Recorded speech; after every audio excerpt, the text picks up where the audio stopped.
Hello world, good morning, good afternoon, good evening. Welcome back to codingscientist.com. This unique channel, I had been focusing more on the embedded devices, on the electronics aspects in terms of, drones and robotics, artificial intelligence. We have built ton loads of AI and machine learning applications, and I showed you how to deploy those into your embedded devices, right? So there are multiple videos I made in the past, and I hope you guys enjoyed looking into it and learned something pretty useful to make the things of the world. Anyways, now this particular series is something different, which I'm trying to educate the world in terms of how to simplify web applications, right? So when I say web application, there are hundreds and thousands of tools available, the open source tools in the market, but the most prominent and the fast responsive tool is React, right?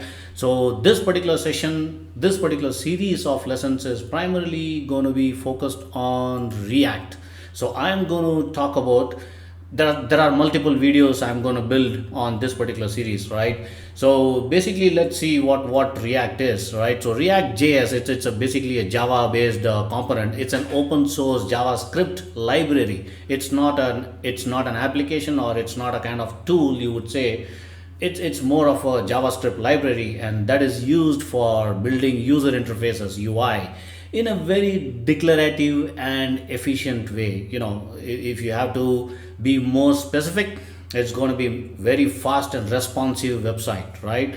So JavaScript library, which is also a pretty efficient in this world, and React is widely adopted in building several applications, hundreds and thousands of applications, in fact. So it is basically a component-based front-end library responsible only for the view layer of a MVC. So what is an MVC? Excuse me, it's called model view controller architecture, right? So React is used to create a modular user interface, and it also promotes the development of reusable UI components, which can basically display dynamic data, not a static data but a dynamic data, which can move along, and which is clickable, which will communicate with other users and stuff like that. So React is basically a JavaScript library, as I said, for rendering user interface, the UI, that is the end user interface on the web browser. So that's the main goal, right? That's where the React plays a major role. UI is built from pretty much small units like buttons, your text and images and stuff like that.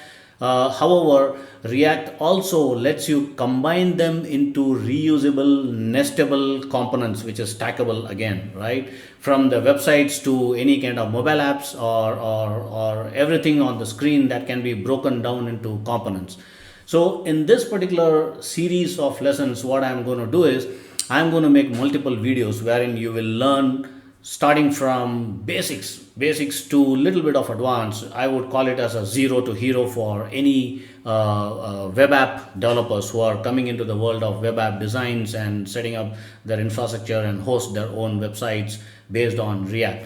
So what you're going to learn is, of course, I'm going to show you how to install VS Code, Visual Studio Code IDE. That's the IDE which I prefer to use, and I've been pretty much used to VS Code, and it's very easy to use to write your code and run JavaScripts and on React tools and stuff like that.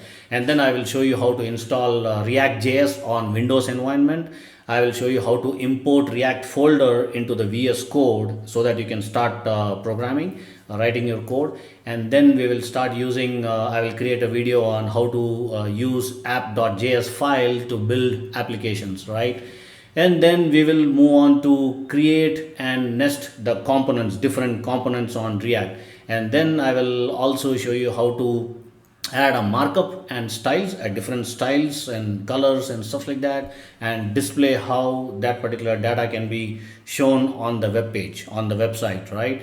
And then I will show you how to create conditions and lists, and then how to respond to events, right? Different types of users all over the world, how many users are coming in and clicking on what particular context of your site, right?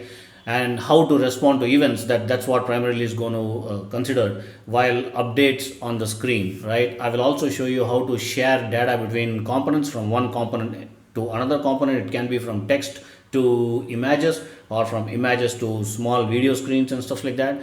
And during this entire process, when I show step by step, by end of the course, by end of the series, you would have built at least 150 200 lines of code, which is nothing but is going to be a game, a final game, which is going to be, suspense, surprise, which I'm going to show you at a later stage. So guys, this was just an introduction video about this particular series, upcoming series. So do give me a thumbs up and a like, and make sure that you leave your comments below, and reach out to me on my WhatsApp, or through my GitHub, or through my LinkedIn, or any of my social profile. I'll be glad to help you and guide you systematically one by one. I will see you soon. Goodbye.